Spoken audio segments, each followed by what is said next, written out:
नमस्कार हमारे प्यारे मित्रों, आपका बहुत बहुत स्वागत है आपके अपने करेंट हेवन के यूट्यूब चैनल पर। साथियों, आज हम लोग देखेंगे जो आपका इन्वायरमेंट सेक्शन है और सामाजिक अध्ययन का सेक्शन है दोस्तों, जो आपके यूपी टेट के 2019 का पूरा हम यहाँ पे करा रहे हैं। 2020 का हमने पूरा करा दिया है दोस्तों। 2020 का पूरा पेपर कराया है, मतलब मैथ, मतलब पांचों सब्जेक्ट आपका मिलाकर हमने कराया है। 2019 वाला आप जरूर देख लेंगे। और 2000 ये शायद 18 का है, एक मिनट रुक जाइए तो हम देख लेते हैं। हाँ दोस्तों, ये 2018 वाला है। और 2018 में जो आपका सामाजिक अध्ययन और इन्वायरमेंट से रिलेटेड प्रश्न पूछा गया है, वह पूरा विस्तार से हम कराएंगे। तीसों के तीसों प्रश्न एक एक चीज डिटेल से बताते हुए चलेंगे। बस आप लास्ट तक बने रहिएगा और आप खुद जांचिएगा। जो अभी तक 3 ही क्लास लिए हैं सामाजिक अध्ययन में, मतलब कि हमने इन्वायरमेंट में जो आपके दोस्तों आधुनिक इतिहास है, उसका बस हम 3 लेक्चर लिए हैं। 3 लेक्चर से आपको 6 से 7 क्वेश्चन इसमें देखने को मिलेंगे। आप लोग खुद समझ लीजिए दोस्तों, बस 3 ही क्लास से जब इतने प्रश्न फंस गए, तो आप बता दो जब पूरा खत्म कर देंगे तो सारे के सारे प्रश्न नहीं सॉल्व कर लोगे क्या हम? तो इस वजह से कहते हैं साथियों, सारे के सारे प्रश्न आप देखा करें। सारे के सारे हमारे जितने भी क्लासेस आते हैं वो देखा करें, और जितने क्लासेस पढ़े हैं मैथ और हिंदी के, बिल्कुल बेहतरीन तरीके से सारे के सारे टॉपिक खत्म कर दिए गए हैं भैया। आप लोग नहीं देखेंगे तो यह आप लोग की गलतफहमी या फिर जिम्मेदारी होगी। अगर आप लोग नहीं देखते हैं और आप लोग यह चाहते हैं कि न देखकर अच्छा नंबर ला लिया जाए, तो नहीं होता है ऐसा पॉसिबल भाई। हम 120 नंबर, मतलब कि ऐसे लाना पॉसिबल थोड़े होता है। आदमी रगड़ता है तब जाके आता है। 130 प्रश्न, 130 नंबर आते हैं लोगों के। कैसे आते हैं? आदमी रगड़ता है तब आता है। अब जो चीजें आपको दी जा रही हैं यहाँ पर, शायद ही कहीं और प्लेटफॉर्म पे मिले आपको, या हम आपसे पूरा चैलेंज करते हैं, बेहतरीन तरीके से पढ़ाएंगे। अब यह नहीं करेंगे कि एक प्रश्न पढ़े और उसका आंसर बता के आगे निकल जाएंगे, नहीं।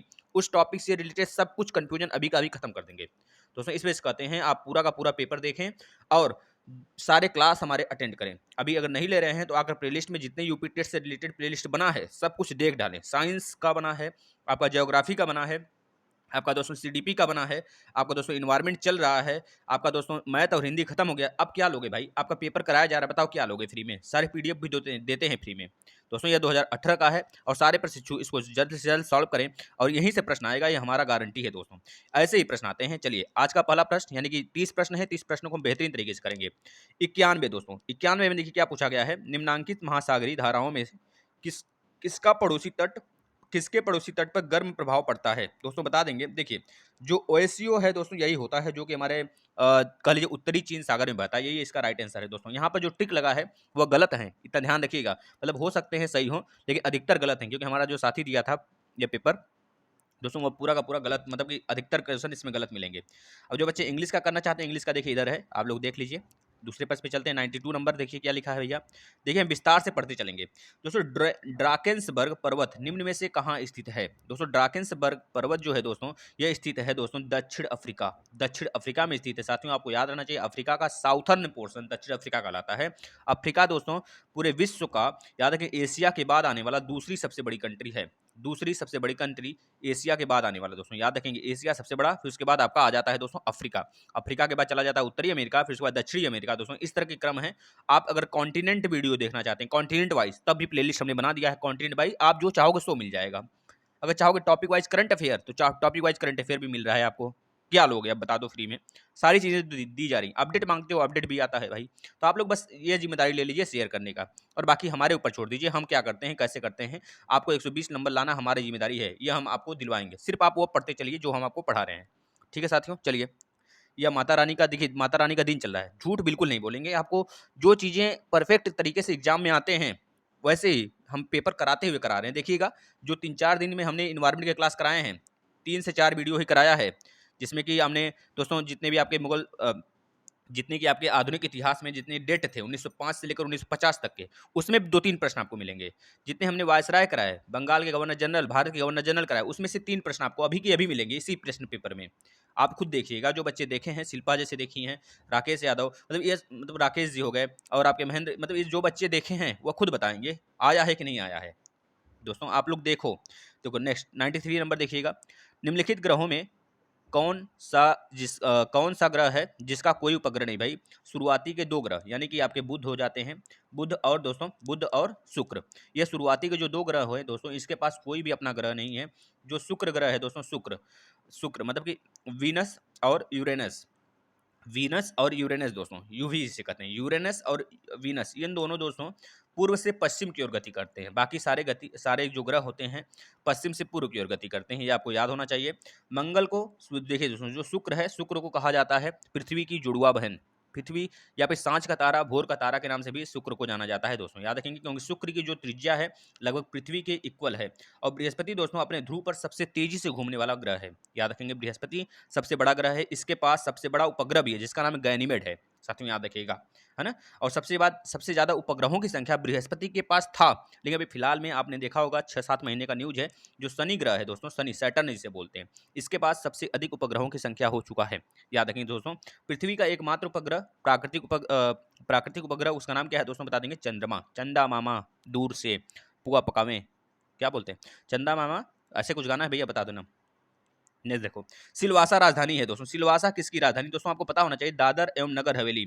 हमारे पास हमारे भारत में दोस्तों कितने राज्य हैं, आप खुद बताओ, 28 राज्य हैं। अब 28 राज्यों को जो हमारा जिम्मेदारी होगा आपको याद कराना, 28 राज्यों का आपको मतलब कि दोस्तों राजधानी तो याद ही होना चाहिए, और प्लस 8 केंद्र शासित प्रदेश हैं जो हाल ही में जम्मू कश्मीर और लद्दाख अलग हुए हैं, इसका भी याद होना चाहिए। लद्दाख का क्या है दोस्तों, लद्दाख में 2 ही जिले हैं, लद्दाख में 2 ही जिले हैं दोस्तों, आपको पता होना चाहिए, लेह और कारगिल। तो लेह जो है दोस्तों वह उसका कैपिटल है लद्दाख का, और जो जम्मू कश्मीर है, जम्मू कश्मीर का जो कैपिटल पहले था वही अभी भी है, याद रखेंगे दोस्तों। और दादर नगर हवेली, इसको और दोस्तों आपका इसको मिलाकर दोनों को एक बना दिया गया है, दादर नगर हवेली को, याद रखेंगे दोस्तों। इस वजह से पूरे भारत में 8 केंद्र शासित प्रदेश हैं और 28 राज्य हैं दोस्तों, याद रखेंगे। इसका राइट आंसर क्या होगा, 2, यानी कि 94 का दूसरा। नेक्स्ट देखिएगा, निम्न में से कौन सी मिट्टी भारत में कपास की खेती के लिए आदर्श है, मतलब उपयुक्त होती है दोस्तों, तो इसमें राइट आंसर आप बता देंगे, जलोढ़ मिट्टी दोस्तों। कौन सी मिट्टी, जलोढ़ मिट्टी। अगला चलते हैं, किसके लिए, कपास के लिए बोला है दोस्तों, जलोढ़ नहीं, काली मिट्टी लगाइएगा, कपास के लिए बोला है ना, तो काली मिट्टी लगाइएगा साथियों, काली मिट्टी राइट होगा, काली मिट्टी। देखिए, निम्न स्थल आकृतियों में से किसका निर्माण भ्रंशन द्वारा होता है दोस्तों, भ्रंशन द्वारा किसका निर्माण होता है, आप खुद बताओ। हिमगढ़ का होता है, हिमोड़ और डिलाइन का नहीं होता है दोस्तों, यह होता है विभ्रंश घाटी का। विभ्रंश घाटी का जो निर्माण होता है, हम पढ़ाएंगे आपको, घबराइए मत, ज्योग्राफी बिल्कुल बेहतरीन तरीके से पढ़ाएंगे। ये आपके इन्वायरमेंट सेक्शन में आएगा, सामाजिक अध्ययन हो गया और आपका इन्वायरमेंट सेक्शन, ये दोनों को मिक्स करके हम इन्वायरमेंट के ही वीडियो में आपको दे देंगे लेक्चर पूरा का पूरा। और बल्कि साइंस अगर अलग से देखना है तो साइंस के 25 से 26 टेस्ट हैं हमने कराया, शायद ही उससे बाहर कोई प्रश्न आ जाए, इसको आप कर लेंगे। ज्योग्राफी अगर आपको सेपरेटली देखना है तो 16 से 17 लेक्चर पढ़े हैं, बाकी हम आपका यूपी टेट जैसे ही खत्म होगा वैसे ही उधर ही स्टार्ट कर लेंगे, लेकिन आप उतना तो देख लो पहले, वहाँ से मैक्सिमम प्रश्न आएंगे, पूरे दर्रे हमने पढ़ा दिए हैं ट्रिक से, उसमें आप खुद जाके देखो, अन्यथा हम यहाँ पे स्टार्ट करेंगे, घबराइए मत। चंद्र ग्रहण निम्नलिखित में से कब बढ़ता है भैया, चंद्र ग्रहण कब पड़ता है यह पूछा जा रहा है, तो पूर्णमासी बता देंगे दोस्तों, जो 97 का जो राइट आंसर होगा दोस्तों ए हो जाएगा, यानी कि पूर्णमासी के दिन भैया पड़ता है ना, सबको ये तो जनरली सबको पता होगा। अगला देखते हैं, 98 संयुक्त राष्ट्र संघ की स्थापना कब हुई थी दोस्तों, ये बेहतरीन प्रश्न है। जितने भी दोस्तों संस्थान है, संगठन है, इसको भी हम सेपरेटली वीडियो बनाएंगे। हमने तो सबसे शुरुआत में जब हमने शुरुआत किया था इन्वायरमेंट के लिए, तब उसमें हमने पहले सिलेबस का डिस्कस किया था, तो बता देंगे दोस्तों, इसका राइट आंसर होगा 24 अक्टूबर। देखिए इसमें 25 लगा है, तो यह नहीं होगा, ना ही यह होगा, ना ही यह होगा। क्या होगा दोस्तों, 24 अक्टूबर 1945 को दोस्तों संयुक्त राष्ट्र यानी यूएनओ, यूनाइटेड नेशन ऑर्गेनाइजेशन का गठन हुआ था। इसका हेडक्वार्टर अगर पूछा जाता है तो कैलिफोर्निया, सैन फ्रांसिस्को के कैलिफोर्निया में दोस्तों स्थित है, यूएसए, यूनाइटेड स्टेट अमीरात, जो जहाँ के जो इस समय राष्ट्रपति हैं दोस्तों जो बाइडेन है, और कमला हैरिस वहाँ की उपराष्ट्रपति हैं, जो कि भारतीय मूल की हैं, ये चीज़ याद रखेंगे। अगला चलते हैं, लिखते चलिए जो चीज़ें एक्स्ट्रा बताया जा रहा है आपको, क्योंकि अगर आप प्रश्न 10 साल हम कराने वाले हैं, 10 साल के प्रीवियस ईयर पेपर कराने वाले हैं, अगर 10 के 10 साल कर लेते हो तो शायद ही इसके बाहर कोई प्रश्न पूछे, क्योंकि हम उसके इर्द गिर्द सब कुछ बता डालेंगे आपको, यह हमारा दावा है। अगर आप 120 लाना चाहते हैं तो हम 120 प्लस आपको दिलवाना चाहते हैं, इतना याद रखिए दोस्तों। आप बस हमारे कहने पर सिर्फ शेयर कर दिया करें, बाकी के बाकी सारे के सारे नंबर हमारे ऊपर छोड़ दीजिए, आपको कैसे दिलवाना है, सिर्फ वही चीज़ पढ़ते चलें जो हम पढ़ा रहे हैं, ठीक है। पीडीएफ चिल्लाने से या फिर कोई क्लास छोड़ने से आपका कोई प्रॉब्लम, मतलब कि प्रॉब्लम नहीं सॉल्व हो जाएंगे, जब आप जो चीज़ कराया जा रहा है उसको करिए बस। 99 का देखिएगा, ग्राम पंचायत का सदस्य बनने के लिए न्यूनतम आयु सीमा होती है, देखिए इसमें 18 लगाए, लेकिन राइट आंसर आपका क्या होगा, 21 होता है साथियों, 21 होता है। जैसे राष्ट्रपति बनने के लिए न्यूनतम सीमा की बात करेगा तो 35, अगर उपराज्यपाल बनने के लिए या फिर राज्यपाल या फिर उपराष्ट्रपति, देखिए राष्ट्रपति, उपराष्ट्रपति, राज्यपाल, उपराज्यपाल, इनके लिए जो मिनिमम सीमा होता है, मिनिमम कम से कम सीमा होता है आयु का, वो 35 होता है। ये चीज़ याद रखेंगे। जितने भी संसद होते हैं, सांसद और जितने विधायक होते हैं, इनके लिए 2 सीमाएं होती हैं। अगर वो लोकसभा से चुन के जाते हैं या फिर विधानसभा से चुन के जाते हैं तो उनका मिनिमम एज 25 होना चाहिए, मिनिमम एज 25 होना चाहिए। मैक्सिमम कुछ भी हो जाए, मैक्सिमम कुछ भी हो, राष्ट्रपति, राज्यपाल, उपराज्यपाल में मैक्सिमम कुछ भी हो, लेकिन मिनिमम 35 होना चाहिए।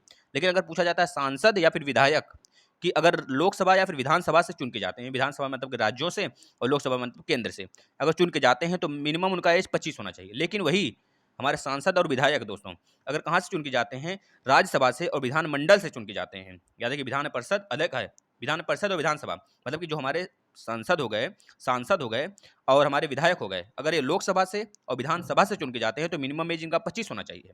लेकिन यही संसद और विधायक अगर हमारे राज्यसभा से और विधान परिषद से चुन के जाते हैं तो साथियों, तो इनका मैक्सिमम मतलब मिनिमम एज कितना होना चाहिए, 30 होना चाहिए। ये बात आप याद रखेंगे, यहाँ से प्रश्न बनते हैं साथियों। इसके लिए हम एक सेपरेट वीडियो लाएंगे, जैसे कि हमारे राष्ट्रपति का मैक्सिमम तनख्वाह कितना होता है, इस समय कितना है तो बता देंगे 5 लाख है। उपराष्ट्रपति का कितना है दोस्तों बता देंगे कि भैया 4 लाख है। जो हमारे लोकसभा के सांसद होते हैं उनका कितना 1,60,000 है ना। और राष्ट्रपति का थोड़ा सा भत्ता वत्ता जोड़ के थोड़ा ज़्यादा हो जाता है ना। इस तरह की सारी चीज़ें हैं, हम बताएंगे आपको। तो बिल्कुल भी कब घबराइए मत, प्रधानमंत्री के कितने होते हैं, सांसद के कितने होते हैं, सब कुछ बताएंगे। बस आप पढ़ते चलो, जो चीज़ें हम आपको दे रहे हैं परफेक्ट दे रहे हैं, सब कुछ अपने टाइम के अनुसार करेंगे, आप बिल्कुल ना घबराओ। देखिए यहाँ पर बहुत अच्छा कॉन्सेप्ट हम आपका क्लियर करने वाले हैं साथियों। ये चीज़ याद रखिए दोस्तों देखिएगा, ये 100वां नंबर प्रश्न बेहतरीन प्रश्न है। इसमें बहुत सारी चीज़ें हम आपको बताने वाले हैं, आप ध्यान से सुनिए और सारी बातों को लिख लीजिए। भारत में उच्चतम न्यायालय ने संविधान के बुनियादी ढांचे का सिद्धांत दिया। दोस्तों ये यूपी टेट का ही है, यह मत सोचिए किसी दूसरे का हम करा रहे हैं। देख लीजिए लेवल, देख लीजिए आप, शायद लेवल ऐसा कोई पढ़ाया हो। पता है डर के लोग नहीं पढ़ाते हैं कि बच्चे वो पढ़ लेंगे तो बच्चे हमारे चैनल को छोड़ देंगे, इतना हार्ड पढ़ाएंगे। तो हम तो हार्ड पढ़ाएंगे भैया, जो चीज़ें आपके एग्जाम में आती हैं वही हम पढ़ाएंगे। ना ही ज़्यादा हार्ड होगा ना ही ज़्यादा ईजी होगा। जो प्रश्न देख लीजिए, प्रश्न का लेवल देख लीजिए पहले, फिर उसके बाद आप करिए, है ना। बताइए, भारत में उच्चतम न्यायालय ने संविधान के बुनियादी ढांचे का सिद्धांत दिया। किस मामले में उच्चतम न्यायालय ने दोस्तों संविधान के बुनियादी ढांचे का सिद्धांत दिया था दोस्तों, बता दें इसका तो राइट आंसर आपका क्या हो जाएगा साथियों, बता देंगे केशवानंद भारती मामला 1973। अब सारी बातें हम ध्यान से आपको बताते हैं, सब कुछ सुनते चलिए दोस्तों। देखिए जो शंकरी प्रसाद मामला था दोस्तों, यह 1951 का मामला है, ये चीज याद रखेंगे। और जो सज्जन सिंह मामला है यह 1965 का मामला है। अब ये सारी बातें हमको बताएंगे क्या है। गोलकनाथ जो है दोस्तों, ये 1967 का मामला है। कब का नहीं सॉरी 1967 नहीं 1980 का मामला है। गोलकनाथ दोस्तों यह 1980 का मामला है। अब हम सारी चीज़ें बताते हैं दोस्तों। देखिए जो हमारा संविधान जो मिनर्वा मिल्स मामला एक आया था 1980 में दोस्तों, एक मिनट लिखिएगा। तो ये जो गोलकनाथ है साथियों, इसको लिख लीजिएगा 1967 करिएगा। और जो एक है मिनर्वा मिल्स मामला, वो 1980 में आया था। उसमें बताया गया था साथियों, जो हमारा संविधान का मूल ढांचा है, मूल ढांचा का मतलब बताया गया था। क्या होता है मूल ढांचा? अब क्या होता है मूल ढांचा हम आपको बताते हैं। जैसे कि मौलिक अधिकार होता है हम लोग का, मौलिक अधिकार को अगर कोई हमारा हनन करता है तो हम सीधे कहाँ जाते हैं, सुप्रीम कोर्ट जाते हैं। आर्टिकल नंबर 32 के थ्रू हम वहाँ पे अपना जो भी होता है हमारा अधिकार का हनन होता है उसके बारे में उसको बताते हैं और एफआईआर दर्ज करवाते हैं, होता है ना भाई, उसमें याचिका दर्ज करवाते हैं। तो हमारा जो मौलिक अधिकार है दोस्तों, वो भाग नंबर 3 में लिखा गया है। ये समानता का अधिकार 14 से 18 अनुच्छेद में है। स्वतंत्रता का अधिकार दोस्तों 19 से 22 से अनुच्छेद के बीच में है। शोषण के विरुद्ध अधिकार दोस्तों 23 से और 24 अनुच्छेद में है। उसके बाद अगर पूछा जाए धर्म संस्कृति और शिक्षा का अधिकार दोस्तों, धर्म संस्कृति और शिक्षा के स्वतंत्रता का अधिकार अगर आपसे पूछता है तो बता देंगे 25 से लेकर 28 तक अनुच्छेद में है। अगर आपसे पूछता है संपत्ति के अधिकार में यह हमारा मौलिक अधिकार है कि नहीं, बोलेंगे नहीं सर, यह 44वें संविधान संशोधन द्वारा 1978 द्वारा इसे हटा दिया गया और 300 क अनुच्छेद में रख दिया गया, 300 क अनुच्छेद में रख दिया गया। और लेकिन एक और है दोस्तों, बहुत ही महत्वपूर्ण है, जैसे कि बोला जाए संवैधानिक उपचारों के अधिकार। दोस्तों सारी बातें आप लिखते चलिए, डिक्टो लिखते चलिए, यही प्रश्न में आएगा, डायरेक्ट आएगा। संविधान के उपचारों का अधिकार किसे बोला जाता है, तो आर्टिकल नंबर 32 को बोला जाता है संवैधानिक उपचारों का अधिकार। यह भी एक हमारे भारतीय जनता का अधिकार है साथियों। दोस्तों भीमराव अम्बेडकर जी ने इसे आत्मा कहा था, इसमें इसे संविधान का आत्मा कहा था। लेकिन दोस्तों एक चीज और यहाँ पे फंस जाता है, जैसे बात करें ठाकुरदास भार्गव ने दोस्तों प्रस्तावना को संविधान का आत्मा कहा था या कुंजी कहा था। यह दोनों बातें याद रखेंगे। ठाकुरदास भार्गव ने प्रस्तावना को संविधान का आत्मा कहा था, लेकिन संवैधानिक उपचार के अधिकार को किसने संविधान का आत्मा कहा था, तो बता देंगे भीमराव अम्बेडकर जी ने कहा था साथियों। अब ध्यान सुनिए, आधारभूत संरचना क्या होता है, यानी कि basic structure of the constitution. इस पर हम एक वीडियो बना देंगे, जिसपे कि जब संविधान स्टार्ट करेंगे तो इस पर एक वीडियो हम बना देंगे, जिससे आपको सभी को प्रॉब्लम्स नहीं होंगे। तो संविधान की आधारभूत संरचना का तात्पर्य यह होता है, संविधान में निहित उन प्रावधानों से है जो भारतीय संविधान के लोकतांत्रिक आदर्शों को प्रस्तुत करते हैं। मतलब कि उसके लोकतंत्रात्मक जो व्यवस्था है उसको, आदर्शों को उसको जस का तस बने रहने दें, यही होता है आधारभूत संरचना। यानी कि इस प्रावधान को संविधान में संशोधन के द्वारा भी नहीं हटाया जा सकता है, ऐसा बोला गया था। वस्तुतः यह प्रावधान अपने आप में इतना महत्वपूर्ण है कि इसमें नकारात्मक बदलाव से संबंधित अभी संविधान का सार तत्व जो जनमानस के विकास के लिए, मतलब हम और आप लोगों के विकास के लिए आवश्यक होता है, वो नकारात्मक रूप से प्रभावित होगा अगर इसमें कोई चेंजेज आएंगे। बताओ आप, अगर आपसे बोला जाए आप अपने घर में मत रहो, अगर आपसे बोला जाए आप बाहर मत टहलो, तो आप ऐसा करोगे क्या? नहीं, ऐसा नहीं करोगे, क्योंकि आपका हक है बाहर टहलना। लेकिन कुछ ऐसी परिस्थितियां घट जाती हैं तो उस समय नहीं टला जाता है। अगर आप बताते हैं, स्वतंत्रता के शुरुआत वर्षों में यह बोला गया था दोस्तों, शंकरी प्रसाद बनाम भारत सरकार मामला में 1951, जो यहाँ पे लिखा गया है शंकरी प्रसाद, 1951 में बोला गया था। और एक और मामला आया था सज्जन सिंह बनाम राजस्थान सरकार मामला, जो 1965 यहाँ पे लिखा गया है। सारी डेट आप याद कर लेंगे। इसमें यह बोला गया था, इस मामले में जो संसद था दोस्तों, जो पुराना हमारा संसद था, जैसे जब हमारे जवाहरलाल नेहरू जी थे, भीमराव अम्बेडकर जी थे, उस समय लोगों को उन पर विश्वास था साथियों। हमारे उच्चतम न्यायालय को भी उस पर विश्वास था कि भैया ये लोग कुछ नहीं कर सकते, क्योंकि ये लोग जनता के हित के बारे में सोचते हैं।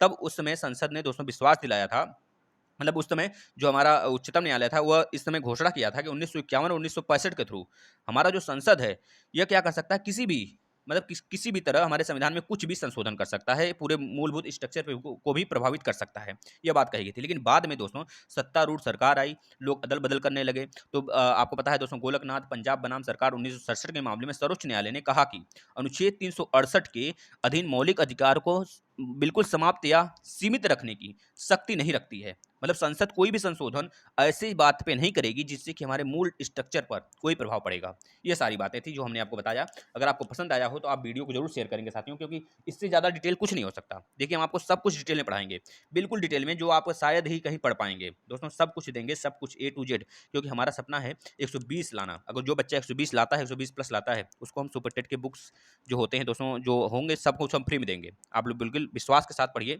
और इसे शेयर करिए, ज़्यादा से ज़्यादा बच्चों को शेयर करिए आप लोग। बस इतना विश्वास के साथ करिए दोस्तों, हर एक चीज़ दिया जाएगा आपको। बस हमारी बात मान लीजिए, इसको शेयर कर दीजिए दबा के। 101 भारतीय संविधान की तदर्थ न्यायाधीशों की नियुक्ति की व्यवस्था करता है। भैया ये तो साफ साफ है, बता देंगे उच्च न्यायालय करता है, हाई कोर्ट करता है, ना कि उच्चतम न्यायालय करता है। दोस्तों याद रखिएगा, हर राज्य का जो हाई कोर्ट होता है वह क्या करता है दोस्तों, तदर्थ न्यायाधीशों की नियुक्ति करता है। यह बात याद रखेंगे। और उच्चतम न्यायालय के और उच्च न्यायालय के जो न्यायाधीश होते हैं उनको शपथ दिलाने का हमारा राष्ट्रपति करता है। और राष्ट्रपति को जो शपथ दिलाता है साथियों, बता देंगे, राष्ट्रपति को शपथ दिलाने वाला उच्चतम न्यायालय के न्यायाधीश होते हैं।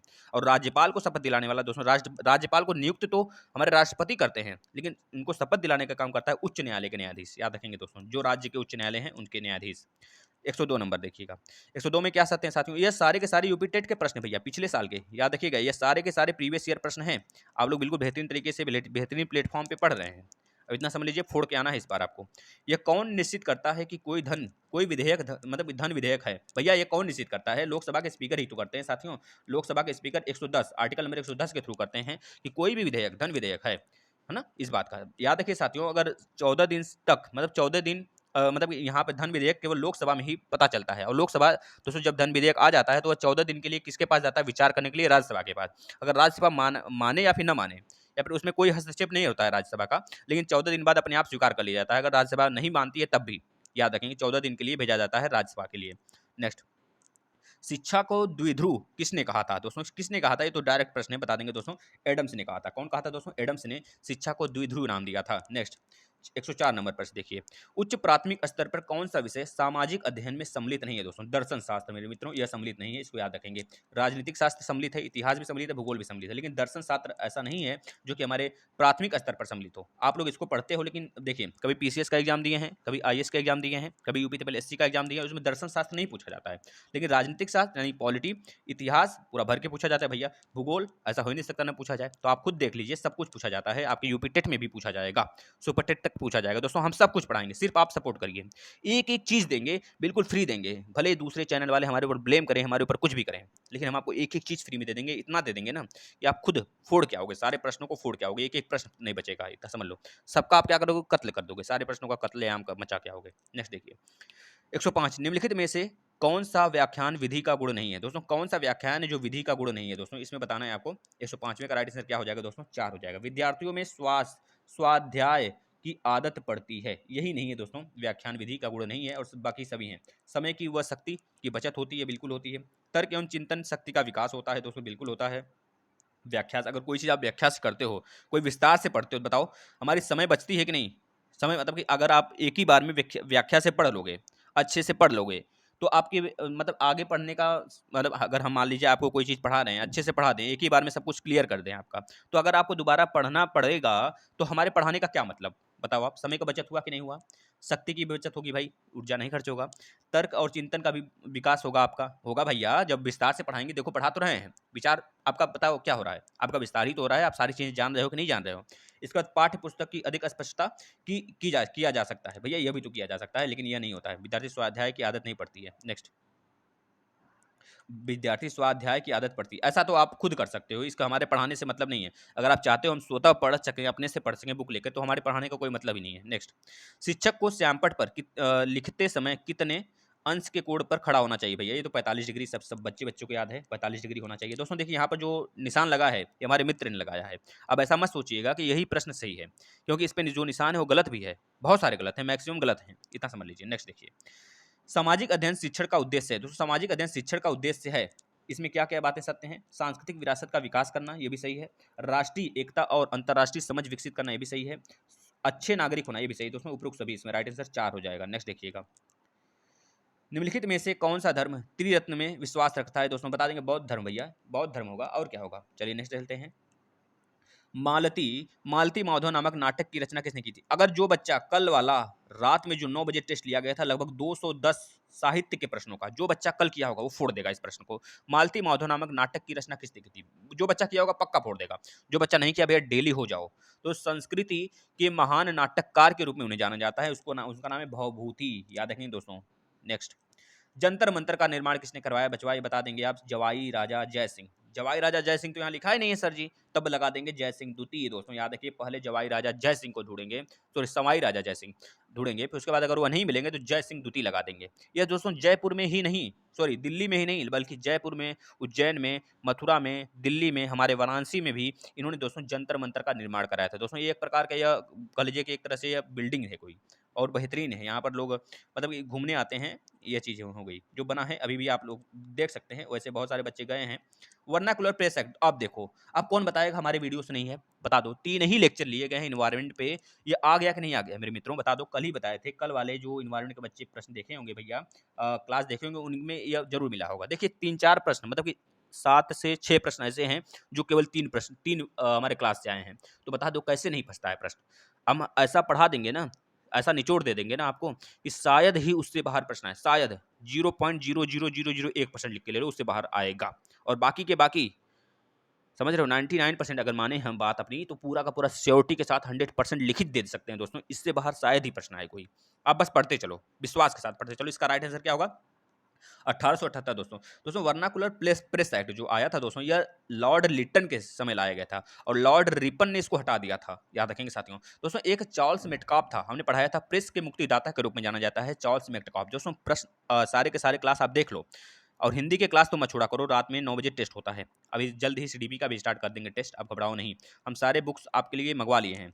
भारतीय राष्ट्रीय कांग्रेस के प्रथम अध्यक्ष कौन थे? बता दो भैया, प्रथम अध्यक्ष की बात क्या है? अब आप खुद बताओ, अगर पूछा जाता राष्ट्रीय, दोस्तों भारतीय राष्ट्रीय कांग्रेस की जो प्रथम अध्यक्ष की बात किया है, हमने हमको टिक बताया था, बंटू बकमा, याद करो। बनर्जी, देखो बनर्जी, सुरेंद्र नाथ बनर्जी की WC बनर्जी, दोस्तों WC बनर्जी थे, सुरेंद्र नाथ बनर्जी नहीं, WC बनर्जी कांग्रेस के प्रथम अध्यक्ष के रूप में जाने जाते हैं। प्रथम अध्यक्षता दोस्तों करते हैं, इनका अध्यक्षता होता है 1885 में। दोस्तों कहाँ पे होता है? बम्बई में होता है, बम्बई में करते हैं दोस्तों। हमने ट्रिक बताया था, बंटू बकमा, बंटू न से नरौजी दूसरे थे, अध्यक्षता किए थे 1886 में दोस्तों। बंटू बकमा, बकमा मतलब कलकत्ता में किए थे। इसके बाद देखिए हम यहाँ पे ट्रिक लिखते हैं, बंटू बकमा, बेकमा मा बकमा।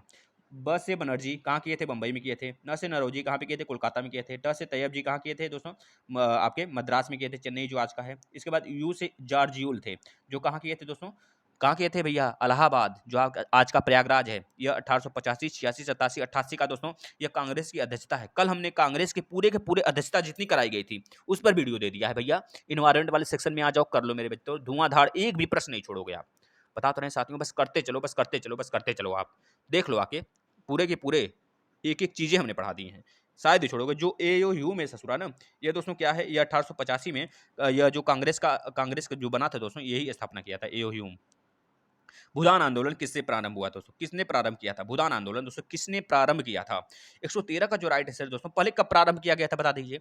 18 अप्रैल 1951 को आचार्य विनोबा भावे द्वारा दोस्तों ये शुरू किया गया था। आचार्य विनोबा भावे, याद रखेंगे साथियों, यह इसका राइट आंसर होगा। नेक्स्ट देखिएगा, निम्न में से दोस्तों जो यहाँ पे आया है विनोबा भावे, बताओ यह पढ़ाया गया कि नहीं पढ़ाया गया भाई? 1905 से लेकर दोस्तों 1951 तक की घटना सारी की सारी आपको बता दी गई है। एक भी प्रश्न उसमें से छूट जाए ना, आंदोलन आंदोलन सब ले लीजिए, सब कुछ ले लीजिए, तो आकर बोल जाना है सर इससे एक प्रश्न छूट गया था।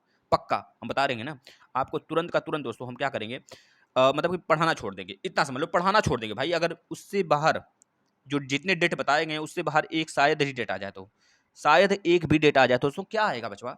जब सब कुछ दे ही गया है आपको तो बताओ क्या आएगा? पढ़ाना नहीं। हम क्या कर सकते हैं दोस्तों, आपको आपको यह वाला इन्वायरमेंट पढ़ाना छोड़ देंगे, इन्वायरमेंट कभी नहीं पढ़ाएंगे, इन्वायरमेंट कभी नहीं पढ़ाएंगे अगर इससे बाहर कोई प्रश्न आ गया तो।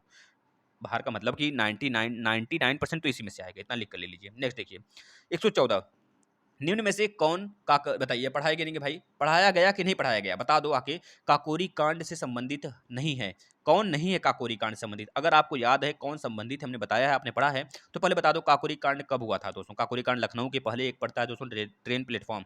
उस समय दोस्तों भारतीय जो क्रांतिकारी थे उसके समय जो एचआरए संस्था चलती थी दोस्तों, एचआरए के जो क्रांतिकारी थे दोस्तों, उन्होंने उस पर जो आपकी ट्रेन मतलब ट्रेन लूट लेते हैं, जो अंग्रेजों के ट्रेन होते हैं उसमें दोस्तों बहुत पैसा रुपया होता है और बंदूक वगैरह हथियार वगैरह बम वगैरह होते हैं, सब लूट लिया जाता है उनके द्वारा।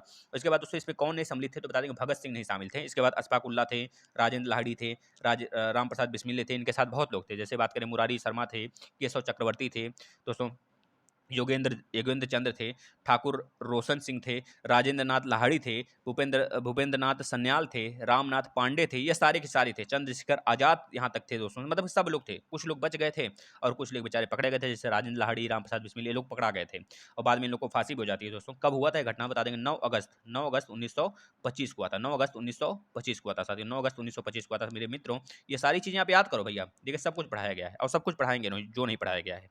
इसका राइट आंसर बताइए। सुबंधु घट खरपर, छड़ छपड़ाक, वीरसेन, इन सभी में क्या समानता थी? इन सभी में क्या समानता थी भैया बता दो? इन सभी में क्या समानता थी भैया? यह सभी चंद्रगुप्त विक्रमादित्य के दरबार में थे, बस यही समानता थी। नेक्स्ट, बहुत ही बेहतरीन प्रश्न आ गया, लड़ाइयाँ पे कराने वाले हैं, लड़ाई पे हम एक वीडियो लाने वाले हैं, आज ही लाने वाले हैं, लेकिन आज संडे था तो हमने सोचा आपको पेपर करा देते हैं, क्योंकि संडे संडे कराकर आपका पेपर खत्म कर देंगे हम। हमने 12-13 टेस्ट लाया है आपके लिए खरीद कर मार्केट से भैया, यह कहीं मिलता नहीं है और डाउनलोड करने पर होता नहीं है, तो आप बस याद रखिए हम सारी चीज़ें आपको कराएंगे, बेहतरीन तरीके से कराएंगे और एक्सप्लेनेशन के साथ कराएंगे। अगर आपको पेपर भी दे देते तो शायद ही आप कर पाते, इससे अच्छा कि आपको एक्सप्लेन करके करा दें, यही बेहतर होगा। आप लोग बताइएगा क्या बेहतर होगा। और इसकी पीडीएफ चाहिए होगी तो इसी पे कम से कम नहीं तो 2000 व्यूज लाइए, 2000 से ज़्यादा अगर व्यूज आ गया तो पीडीएफ पक्का दे देंगे, पक्का 100% पीडीएफ दे देंगे फ्री में इसका, लेकिन अन्यथा नहीं देंगे दोस्तों, बस आपके ऊपर डिपेंड करता है आप पीडीएफ चाहते हो कि नहीं। 116 का राइट आंसर कौन बता देगा बता दो, फटाफट बताओ दोस्तों, इस पर हम बहुत सारी चीज़ें आपको बताना चाहते हैं, पहले आंसर बताएंगे इसका। देखिए चौसा का युद्ध दोस्तों जो हुआ था, चौसा का युद्ध हुआ था दोस्तों 1939 में, याद रखना। और जो कन्नौज का हुआ था दोस्तों 1540 में हुआ था। जो चौसा और कन्नौज को हुआ था यह दोस्तों हम किसके किसके बीच हुआ था तो बता देंगे, शेर शाह सूरी दोस्तों, शेर शाह सूरी और हुमायूं के बीच हुआ था। जो चौसा का युद्ध होता है इसे बिलग्राम का युद्ध के नाम से भी जानते हैं, बिलग्राम का युद्ध, याद रखिएगा दोस्तों, बिलग्राम का युद्ध नहीं, चौसा का नहीं, कन्नौज के युद्ध को दोस्तों बिलग्राम के युद्ध के नाम से भी जानते हैं, बिलग्राम। दोस्तों इस समय हुमायूं को देश निकाला कर दिया गया था। फिर आता है 1955 में, जब 1955 में आता है तो एक लड़ाई और लड़ता है, उसका नाम होता है मच्छीवाड़ा का युद्ध, जिसे सरहिंद की लड़ाई के नाम से जानते हैं, है ना। एक और लड़ाई होता है दोस्तों देवरा, देवरा होता है, याद रखेंगे देवरा की लड़ाई होती है, जो जिसमें कि हुमायूं उसको धमका के आता है शेरशाह सूरी को, लेकिन उसके बाद से चौसा के युद्ध में भी हारता है, कन्नौज के युद्ध में भी हारता है। कन्नौज के युद्ध में हारने के बाद 10 साल के बाद ये बाहर चला जाता है। 1540 में होता है कन्नौज का युद्ध और चौसा का युद्ध 1539 में होता है। लेकिन दोस्तों सरहिंद सरहिंद की लड़ाई में जब पता चलता है जब शेरशाह सूरी मर गया है तो आता है दोस्तों करीब 1954-55 में आता है। 1954 में एक साल के लिए रहता है। 1955 में दोस्तों राजगद्दी अपना संभाल लेता है। 1955 में जब ये हुमायूं जीत जाता है तो मच्छीवाड़ा के युद्ध के कारण वो जीतता है, मतलब होता है मच्छीवाड़ा का युद्ध, उसके बाद वो जीत जाता है। उसके बाद दोस्तों एक साल के बाद उसकी सीढ़ियों से गिरकर दिल्ली में उसका देहांत हो जाता है। उसके बाद आ जाते हैं भैया हुमायूं के बाद आ जाता है आपका अकबर। यह शासन पूरा का पूरा था। अब बात करते हैं दोस्तों इसमें और क्या है, हल्दी घाटी। हल्दी घाटी कब हुआ था? 1576 में हुआ था। किसके किसके साथ हुआ था दोस्तों बता देंगे, अकबर और महाराणा प्रताप के बीच हुआ था दोस्तों, याद रखिएगा। महाराणा प्रताप के घोड़े के क्या नाम था साथियों बता देंगे, देंगे चेतक नाम था। हाथी का क्या नाम था? बता देंगे राम प्रसाद नाम था। ये बातें हमने बहुत बेहतरीन तरीके से पढ़ाएंगे, घबराइए मत, बिल्कुल मत घबराओ दोस्तों, एक एक चीज़ पढ़ाकर चिट्ठा खोल के रख देंगे। घाघरा, घाघरा के युद्ध की बात करें दोस्तों 1529 में हुआ था, ये बाबर के साथ हुआ था दोस्तों, बाबर के साथ। बाबर के साथ किसके साथ हुआ था? बाबर का साथ दोस्तों अफगान थे। इसमें शेर शाह सूरी भी अफगानों की तरफ से रहता है, दोस्तों बाबर के विरुद्ध लड़ाई लड़ता है। दोस्तों बाबर की 4 लड़ाइयाँ मेजर हैं, जैसे पानीपत की लड़ाई तो 1526 में सिकंदर के साथ लड़ा गया था, लोधी वंश के साथ, लोधी वंश का सफाया हो गया था। इसके बाद खानवा की लड़ाई दोस्तों राणा सांगा के साथ लड़ा गया था।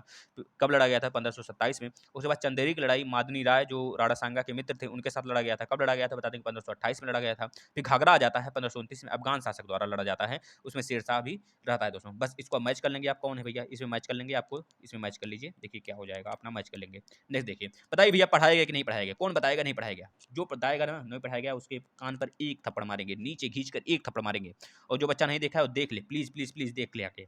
निम्नलिखित को क्रमानुसार व्यवस्थित करिए। वारेन हेस्टिंग्स, क्लाइव, सबसे पहले क्लाइव आता है दोस्तों, क्लाइव होता है यानी कि दूसरा दूसरा किसमें बस यही है, यही राइट आंसर हो जाएगा, बस अब कोई नहीं, यही राइट आंसर होगा। क्लाइव के बाद आ जाता है वारेन हेस्टिंग्स, वारेन हेस्टिंग्स के बाद दोस्तों आ जाता है आपका लॉर्ड कॉर्नवालिस, फिर वेलेजली आता है, तो यही राइट आंसर होगा। ये कालानुक्रम है, हमने पढ़ा दिया है, सब कुछ पढ़ा दिया है दोस्तों, आप आकर देख लो कौन से गवर्नर जो देखिए 4-5 प्रश्न आए कि नहीं आए, बता दो आप, आए कि नहीं आए बचवा? आ गए ना?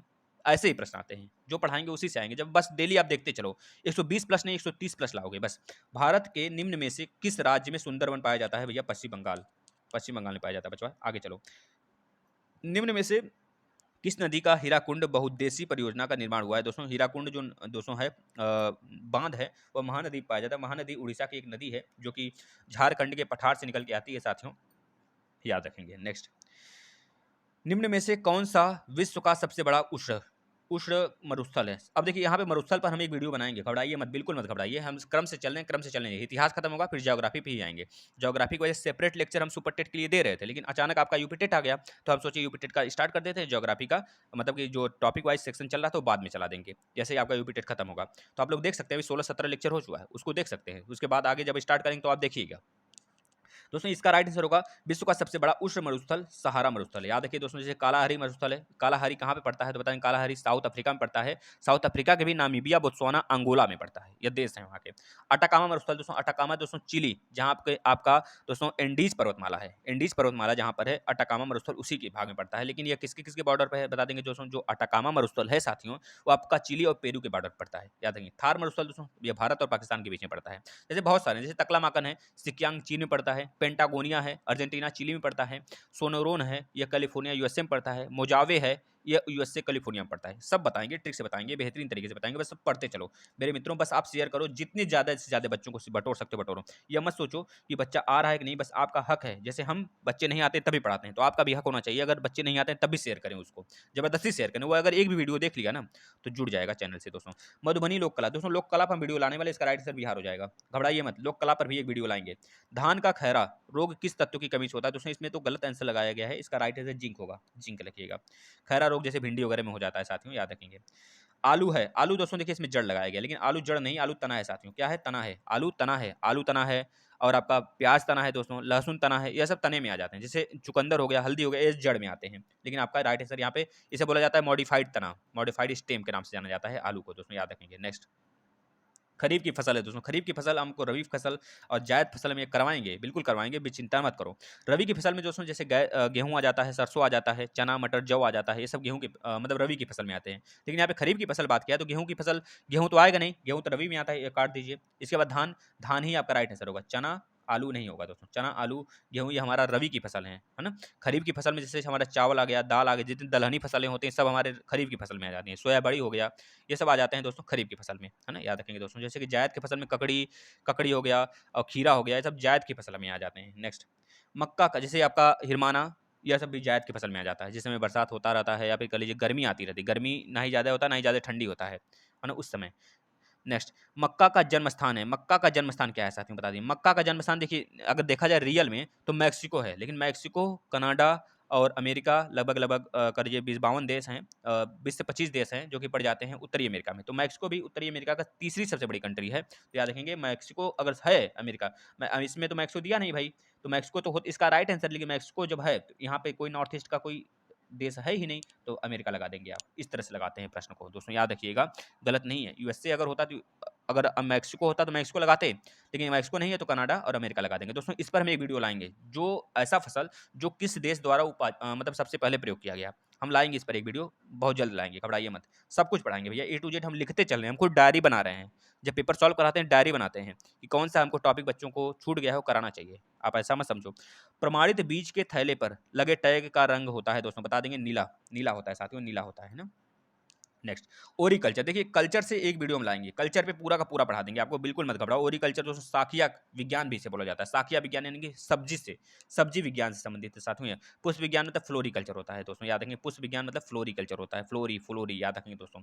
चलिए नेक्स्ट चलते हैं, फलों को पकाने में उपयोग, यहाँ पे सब्जी विज्ञान, हाँ सही है।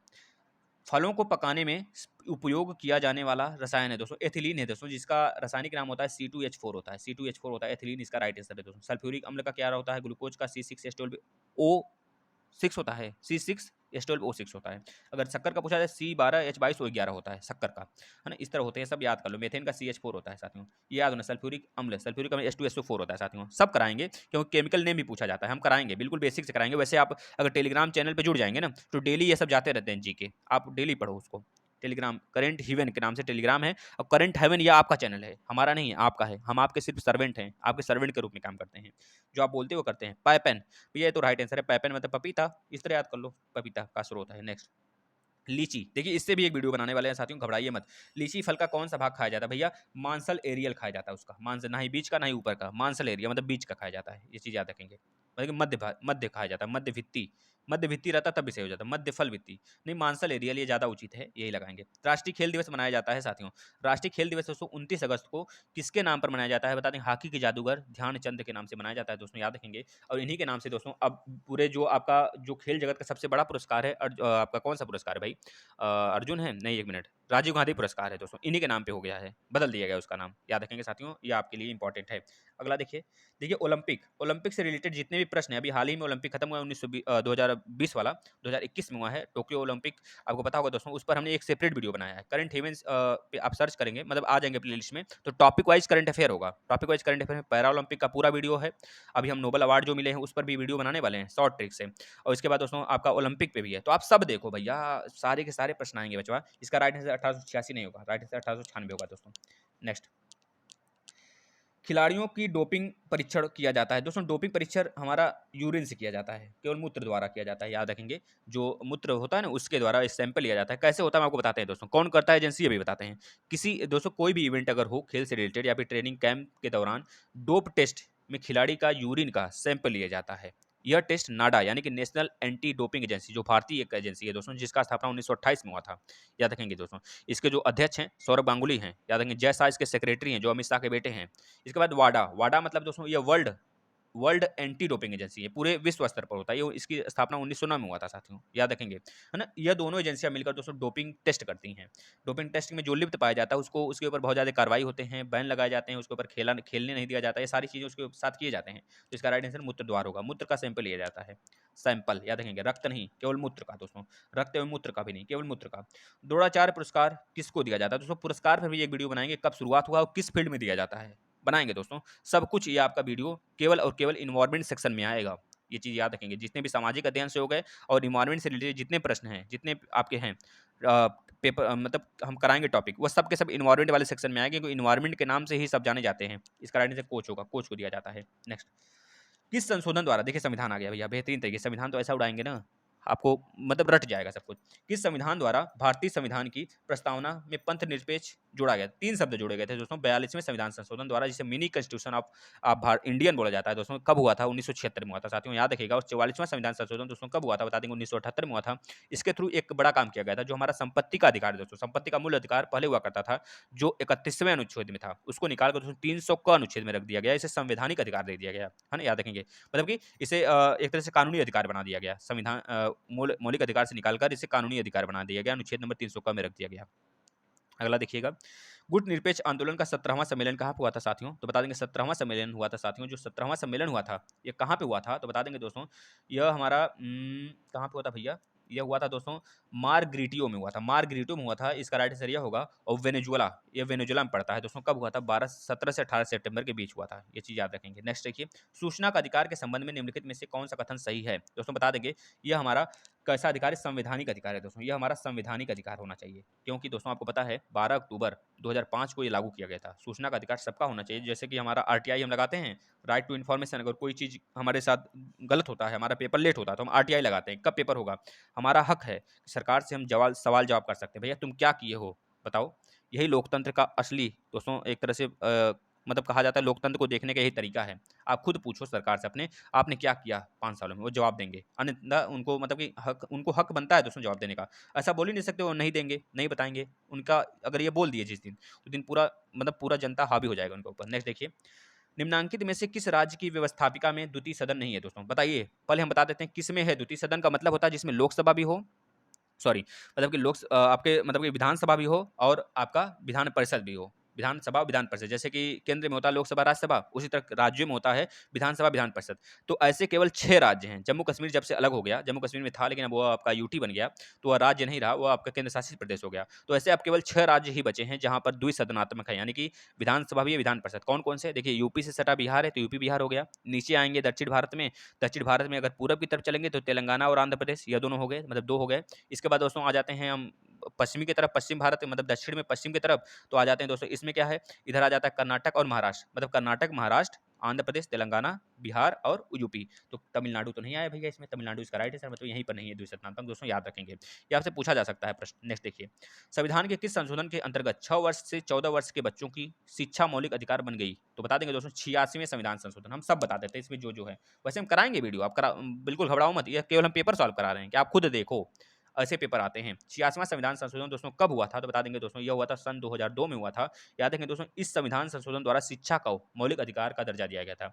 यह 21 में यह अनुच्छेद में जोड़ा गया है दोस्तों, याद रखेंगे, जो कि हमारा मौलिक अधिकार है ना, कानूनी रूप से इसे जोड़ दिया गया, मतलब इसका कोई हनन नहीं कर सकता 6 से 14 वर्ष के बच्चों के लिए। तो जो 52वां यहाँ पे संविधान संशोधन है साथियों, यह 1985 में हुआ था। इसमें दल बदल कानून से रिलेटेड बातें कही गई थी, और इससे 10वां अनुसूची भी जोड़ा गया था। 10वें नंबर का जो अनुसूची है, मूल संविधान में तो हमारे 8 ही अनुसूची थे, लेकिन 1951वां संविधान मतलब कि पहले संविधान संशोधन 1951 में जो हुआ था, उसके थ्रू 9वां अनुसूची जोड़ा जाता है। और जो 52वां संविधान संशोधन होता है साथियों 1985 में, इसके थ्रू दल बदल कानून जोड़ा जाता है। दल बदल कानून मतलब कि जोड़ा जाता है 10वें अनुसूची में, ये चीज़ याद रखेंगे, 10वां अनुसूची भी जोड़ा जाता है। इसके बाद दोस्तों जो 73वां संविधान संशोधन है, यह हमारा होता है 73वां और 74वां दोनों।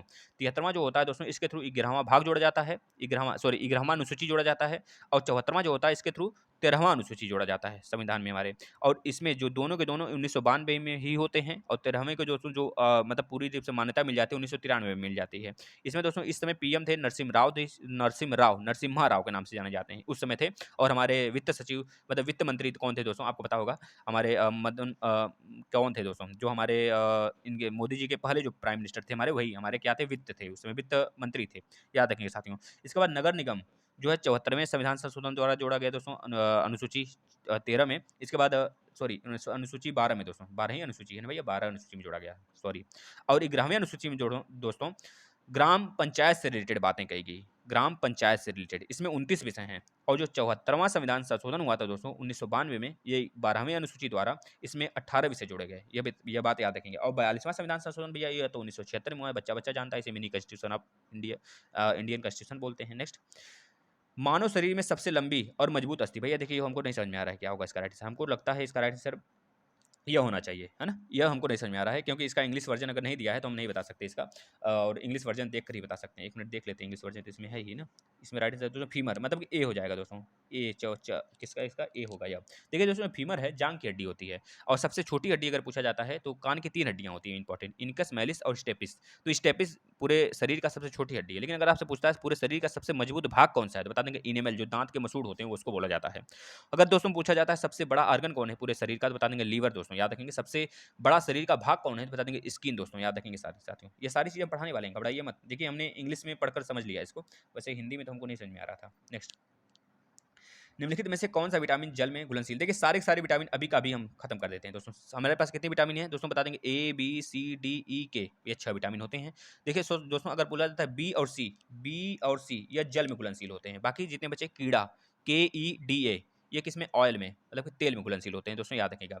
जो ए है उसका दोस्तों, रथ पर एक टॉफी याद कर लीजिए, रथ पर एक टॉफी से पर को आप विलुप्त कर दीजिए, प को हटा दीजिए, इसके बाद जो बचा सबका मतलब है, ए फॉर रथ हो गया, आर। तो ए का जो रासायनिक नाम है दोस्तों रेटिनॉल होता है, बी का रासायनिक नाम थायमीन होता है, सी का स्कॉर्बिक एसिड होता है, डी का कैल्सीफेरॉल होता है, ई का टोकोफेरॉल होता है, के का फिलिक्विनोन होता है, याद रखेंगे। इसके बाद बी में, बी कॉम्प्लेक्स में भी कई सारे विटामिन पाए जाते हैं, जैसे बी1 है थायमीन बोला जाता है, बी2 का रासायनिक नाम रेबोफ्लोविनिन बोला जाता है, और जो बी3 है निकोटीनेमाइड बोला जाता है, जिसे नियासिन भी कहते हैं। बी5 आ जाता है पेंटोथेनिक एसिड होता है, बी6 पायरिडॉक्सिन होता है, बी7 नायोटीन होता है, और बी12 बहुत इंपॉर्टेंट है क्योंकि इसमें कोबाल्ट पाया जाता है बी12 में, इसको बोला जाता है साइनोकोबालामिन, याद रखेंगे साथियों, ये पूछा जाता है। नेक्स्ट देखिए दोस्तों, ये पूछा गया है आपसे, कोई वस्तु मतलब कोई बच्चा है, कोई छात्र है जो मेज पे रखी पुस्तक को नहीं पढ़ पाता लेकिन सैंपट पे लिखे पुस्तक को पढ़ पाता है, तो बताओ इससे कौन सा दृष्टि दोष है। भैया हम बता रहे हैं 25-26 टेस्ट हमने कराया है साइंस का, आप आकर प्ले लिस्ट में कर लो, बच्चा एक भी प्रश्न गलत करके आ गए ना तो इतना समझ लेना हम बोल देंगे हमने नहीं पढ़ाया है, क्योंकि हमने ऐसा क्वेश्चन पढ़ा ही नहीं जो ना आए भैया, हम सारे प्रश्न करा दिए हैं। आप आकर पढ़ोगे, परीक्षा वाणी की जो बुक होती है सबसे स्टैंडर्ड लेवल जो पीसीएस लेवल की होती है उससे हमने कराया है, हर एक टेस्ट कराया है, छोटे लेवल से लेकर अच्छे लेवल तक कराया है, एक्सप्लेनेशन के साथ कराया है।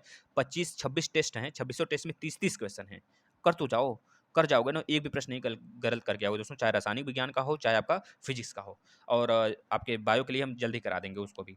इसका राइट आंसर दोस्तों, निकट की चीज़ जब नहीं दिखाई दे रही है, दूर की दिखाई देती है, तो बता देंगे निकट की चीज़ जब दिखाई देगी तो निकट दृष्टि दोष होगा, याद रखेंगे। जब निकट की चीज़ उसे दिखाई देगी तो निकट दृष्टि दोष होगा, और जब दूर की चीज़ें दिखाई देंगी तो उसे दूर दृष्टि दोष होगा, यानी कि उसे सैंपल पे लिखी हुई चीज़ दिखाई दे रही है, पास की नहीं दिखाई दे रही है, मतलब दूर की दिखाई दे रही है, इसे दूर दृष्टि दोष होगा दोस्तों, यही उल्टा डेफिनेशन इसका होता है, याद रखेंगे। दूर दृष्टि दोष को दूर करने के लिए हम उत्तल लेंस लगाते हैं, और निकट दृष्टि दोष को दूर करने के लिए दोस्तों हम क्या लगाते हैं, अवतल लेंस लगाते हैं साथियों, याद रखना ये बातें। नेक्स्ट, बीसीजी का टीका किस रोग से बचाव के लिए लगाया जाता है दोस्तों, टीबी ट्यूबरक्लोसिस जो होता है ना, इसके लिए, तपेदिक जो बुखार वगैरह आते हैं इसके लिए लगाया जाता है। 143 मतलब बीसीजी का अच्छा फुल फॉर्म बता दीजिए, पता ही नहीं होगा बातों का, बेसिलस कैलमेट गुएनिन होता है, याद रखेंगे साथियों। नेक्स्ट, भारतीय संगीत में कुल कितने स्वर होते हैं भाई, सारे गामा पाधनी, सारा गामा पाधनी, याद रखें 7 होता है। नेक्स्ट, स्वामी हरिदास संगीत सम्मेलन प्रतिवर्ष कहाँ होता है दोस्तों, यह तो होता है साथियों आपका वृंदावन और मथुरा में, लेकिन वृंदावन मथुरा इसमें तो नहीं दिया है, लेकिन वृंदावन मथुरा आगरा के पास पड़ता है, तो राइट आंसर 3 हो जाएगा। नेक्स्ट, तानसेन किसके दरबारी कवि थे दोस्तों, बता देंगे, अकबर के थे भैया। अकबर का कार्यकाल कौन बता देगा, बता देंगे अकबर का कार्यकाल दोस्तों, हुमायूं के बाद अकबर आता है 1956 से लेकर साथियों 1606 तक रहता है, इसके बाद जहांगीर आ जाता है। आपको हम पढ़ाएंगे, सब कुछ पढ़ाएंगे, घबराओ मत, बस बच्चों हमारी बात मानते चलो, आप शेयर करा दो, वायरल करा दो कोई एक वीडियो, मजा आ जाएगा, बता रहे हैं यह दिल खोल के आपको सब कुछ दे डालेंगे, बस आप वायरल करा दो।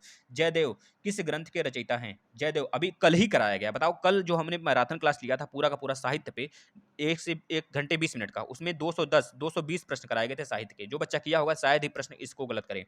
राग तरंगिणी राज तरंगड़ी होना चाहिए, जयदेव की कविता है। नेक्स्ट, परिप्रेक्ष्य होता है, परिप्रेक्ष्य का मतलब दोस्तों जैसे कि अगर कोई चीज़ आप देखते हो तो वैसे ही दिखाई दे जैसे कि वह रियल में है, जैसे देखते हो बहुत सारे चित्रकार होते हैं जो कि बिल्कुल वैसा ही आकृति बना देते हैं जो रियल में होता है, तो उसे बोलते हैं चित्र की लंबाई, बिल्कुल वैसे ही बना देना जैसे वो होती है। नेक्स्ट, अजंता के चित्र किस धर्म से संबंधित, दोस्तों अजंता का जो चित्र है वहाँ पर बौद्ध धर्म भी है, हिंदू धर्म भी है, ये सब सारी चीज़ें वहाँ पाई जाती हैं, तो अधिकतर हिंदू धर्म है, और वहाँ पे कैलाश मतलब शिव जी की अधिकतर पूजा होती है, और वहाँ पर बौद्ध अजंता महाराष्ट्र में पड़ जाता है साथियों, याद रखेंगे। नेक्स्ट, लास्ट प्रश्न, पास पास रेखाएं खींचकर छाया प्रकाश के प्रभाव को दर्शाना कहलाता है साथियों, बता देंगे हैचिंग कहलाता है साथियों, क्या कहते हैं, हैचिंग कहते हैं। बस दोस्तों इतने ही प्रश्न थे, ये सारे के सारे इन्वायरमेंट और आपके इन्वायरमेंट और सामाजिक अध्ययन से रिलेटेड है, जो हम आपको पढ़ा रहे हैं, इसमें क्लास चल रहा है, तो हिंदी और मैथ की बिल्कुल बिल्कुल मतलब बेहतरीन तरीके से क्लास खत्म हो गए। ये आज का दोस्तों दूसरा टेस्ट होगा, पहला टेस्ट में हमने पूरा मैथ हिंदी सब कुछ लेकर कराया है, सीडीपी सब कुछ लेकर, तो आप लोग कर लेंगे, वो भी 1 घंटे के अंदर है, और इसमें तो हमने बेहतरीन एक्सप्लेनेशन किया है हर एक चीज़ पर। तो आप लोग को अगर पसंद आया हो तो शेयर करें ज़्यादा से ज़्यादा, और हर संडे को हम टेस्ट करेंगे, हमने 12 टेस्ट लाया है 12 साल का, तो सब करा देंगे, अब घबराओ मत, 12 का 12 कराएंगे। बस आप लोग शेयर करो, हमारे जो मित्रों हैं उनके तक पहुँचाओ भाई, आपकी मेहरबानी होगी अगर आप लोग हमारी हेल्प करते हैं तो। धन्यवाद।